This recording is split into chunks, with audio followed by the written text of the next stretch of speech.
So మీ friend or మీ మిత్రుడు ఏమనాలా మరి, మీ బ్రదర్ ఆర్ సంథింగ్, ఆత్మమిత్రుడు సంథింగ్. సో తనని ఏమంటున్నారంటే ఇప్పుడు ఆయన మొత్తం హైదరాబాద్ లో రౌడీజం చేసిండు, వాళ్ళ కొడుకు కూడా అదే చేస్తాడు, రేపొద్దున గెలిచినా కూడా అదే జరుగుతుందని అంటున్నారు. సో మీరేం చెప్తారు దీనికి? ఈయన చేసాడు, ఆయన చేస్తాడు అంటున్నారు. గ్యారంటీ ఏముందండి? అగ్రిమెంట్ ఉందా? లేదు. కాబట్టి ఇవన్నీ ఏంటంటే వాళ్ళు చెప్తుంటారు, మనం వింటాం. పాలిటిక్స్ లో గూండాయిజం, రౌడిజం లేని ఒక పొలిటికల్ పార్టీ నాకు చెప్పండి, ఏ పార్టీ లేదు. విమర్శిస్తారు, అది ప్రజలకు తెలుసు. ఎవడు మంచివాడు ఎవడు చెడ్డవాడు ప్రజలకు తెలుసు. ఎందుకు అలా అయ్యారు, ఎందుకు అలా జరుగుతుంది, పరిస్థితిని బట్టి ఏమేమి అవుతుంది, అదంతా వాళ్ళకి తెలుసు. నవీన్ చిన్న కుర్రాడు, ఈజ్ అ యంగ్ బాయ్. ఆయన ఏరియాలో ఈ గల్లీలో మొత్తం తిరిగి నవీన్ గురించి అందరికీ తెలుసు. ఎవడు మంచివాడు ఎవడు చెడ్డవాడు వాళ్ళందరూ చెవులు పూలు ఏమి పెట్టుకోలేదు. కాబట్టి వాళ్ళు తప్పనిసరిగా వాళ్ళు నవీన్ గెలిపించాలని నా రిక్వెస్ట్ అనమాట. సో ఇప్పుడు మీరు మంచి మెజారిటీ వస్తుంది అనుకుంటున్నారా? తప్పకుండా మంచి మెజారిటీ వస్తుంది. తప్పకుండా నవీన్ ని ఒక మంచి స్థాయిలో మేము చూస్తాను. నాకు తప్పకుండా నాకు ఆ కాన్ఫిడెన్స్ ఉంది. 2028 or 29 ఎలక్షన్ లో సుమన్ గారు కూడా అసెంబ్లీ ఆర్ పార్లమెంట్ నుంచి పోటీ చేస్తారా హైదరాబాద్ ఆర్? నేను ఆల్రెడీ పాలిటిక్స్ లో ఎప్పటి నుంచో ఉన్నానండి. పాలిటిక్స్ లో ఉన్న కష్టం నాకు తెలుసు. పాలిటిక్స్ లో మనం ఎంత అంటే కష్టపడాలి. ఇది ఏదో రావడం పదవి తీసుకోవడం కాదు, చాలా కష్టపడాలి, రాత్రి పగలు పని చేయాలి. అప్పుడే ప్రజల్లో మనకి ఏంటంటే ఒక లాంగ్ స్టాండింగ్. చూడండి, ఇది ఏదో ఈ రోజు రేపు కాదు, ఫర్ ఎవర్ లైఫ్ లాంగ్. ఏంటంటే మనం ఎప్పుడు ఉండాలని మనకు ఒక ఏం ఉండాలి. వాటిలో కొంచెం కింద అంటే డౌన్ అవ్వచ్చు, అప్ అవ్వచ్చు. ప్రజల్లో మట్టుగా మనకి ఏంటంటే మనకి ఎప్పుడు ఉండాలంటే మనం కష్టపడి పని చేయాలి. అలాంటి అవకాశం వచ్చినప్పుడు తప్పనిసరిగా చూద్దాం.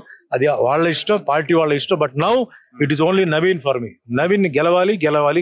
సో నవీన్ గెలిస్తే ఏం జరుగుతుంది రాష్ట్ర రాజకీయాల్లో? మీ అంచనా ఏంటి? రాష్ట్ర రాజకీయం గురించి నేను పోవట్లేదు. నేను ఓన్లీ ఎందుకంటే ఇది మధ్యతర ఎలక్షన్. ఇది ఓన్లీ జూబ్లీ హిల్స్ వరకే. జూబ్లీ హిల్స్ లో ఏమేమి ప్రాబ్లమ్స్ ఉన్నాయో, ఏమేమి అంటే మెయిన్ ఫెసిలిటీస్ అంటే వాటర్, డ్రైనేజ్ ఇలాంటివి ఉంటాయి. అవి ముఖ్యంగా మాకేంటంటే మా సినీ కార్మికులు ఉన్నారు కాబట్టి వాళ్ళ ప్రాబ్లమ్స్ మెల్లిగా స్టెప్ బై స్టెప్ ఇంకా రాష్ట్రం ప్రాబ్లమ్స్ కూడా వచ్చినప్పుడు మనందరూ కలిసి మేము వర్క్ చేస్తాం. సో సినీ కార్మికులు నవీన్ వైపు ఉన్నారా? మీకు దగ్గరగా ఉంటారు అందరూ నవీన్. ఎందుకంటే ఈయన ఏదైతే చేశారో వాళ్ళకి స్ట్రైక్ లో అన్నం లేకపోతే అన్నం పెట్టాడు. అది వాళ్ళు మర్చిపోలేదు. విశ్వాసం ఉన్న వాళ్ళు వాళ్ళ ఓట్లు మటుకు ఖచ్చితంగా నవీన్కి వస్తుంది. ఆల్రెడీ నాకు చెప్పేశారు. దాని గురించి నాకు భయం లేదు. నాకు మెయిన్ కొందరు కొత్త వాళ్ళు వచ్చిన్నారు, వాళ్ళకి ఈయన గురించి తెలియదు కాబట్టి ఇంతసేపు నేను అరుస్తున్నాను. లేకపోతే ఇంతసేపు నేను అరవను, నేను సైలెంట్ గా ఉంటాను. అదే అండి. సో మీ మిత్రుడి గురించి ఒక 2 మాటలు. క్యాంపెయిన్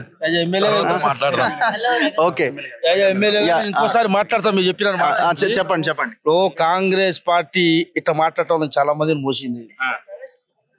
ఇట్లా మాట్లాడే ఫామ్ హౌస్ పోయిండు, ఇట్లా మాట్లాడే బై ఎలక్షన్ సికింద్రాబాద్ పోయింది. పేదలకు అన్నం పెట్టే కుటుంబం, పేదల భూములు దోచుకున్న వాళ్ళు, పేదల కుటుంబాలకు సాయం చేసేది శ్రీశైలం గారి కుటుంబం. నువ్వు 15 సంవత్సరాలు ఎమ్మెల్యే ఉండి 10 సంవత్సరాలు అధికారంలో ఉండి ఒక ఎమ్మెల్యేని పెట్టుకుని కేసీఆర్ నీ బిల్లా రంగాలు ఏం చేసిరో చెప్పరాదు. డ్రైనేజీలు చూస్తా ఉన్నావు, రోడ్లు చూస్తున్నావు. వాళ్ళ కొంచెం దూరానికి బతకడానికి వచ్చిన వాళ్ళు 10 సంవత్సరాలు రేషన్ కార్డు ఇవ్వలే నువ్వు నీ ముఖానికి. ఇంకేం రౌడీ అని చెప్పేసి రౌడీ గురించి మాట్లాడే హక్కు నీకే ఉంది. వాళ్ళందరూ రేషన్ కార్డులు ఇస్తాం, డబుల్ బెడ్రూమ్లు ఇస్తాం. ఈ నియోజకవర్గానికి రేవంత్ రెడ్డి గారి నాయకత్వంలో నవీన్ యాదవ్ ఇంక 150 కోట్లు పెట్టి పనులు చూపిస్తున్నాడు. ఇంకా 800 కోట్లు తెచ్చి ఈ నియోజకవర్గానికి నవీన్ యాదవ్ స్పష్టంగా ఈ రోడ్లు, డ్రైనేజీలు, కరెంటు మొత్తం నవీన్ యాదవ్ నాయకత్వంలో రేవంత్ రెడ్డి గారు చేపిస్తాడని చెప్పి అది చేస్తా ఉన్నా. సర్వేలన్నీ వాళ్ళకి అనుకూలంగా ఉన్నాయనేది మాట్లాడుతున్నారు కదా. ఇగో ఆ మాటలతోనే బతికారు 10 సంవత్సరాలు, సెంటిమెంట్ తో బతికారు. ఇప్పుడు సోషల్ మీడియాలో పెట్టుకొని బతుకుతున్నారు. సోషల్ మీడియాలో చెప్పినా మొన్న మరి ఎందుకు పోయిండు ఫామ్ హౌస్ సారు? ఏ పని చేయవు. ఒకటే చాలా స్పష్టంగా చెప్పదలుచుకున్నాం. కాంగ్రెస్ పార్టీలో తయారైన వాళ్ళందరినీ తీసుకుపోయారు.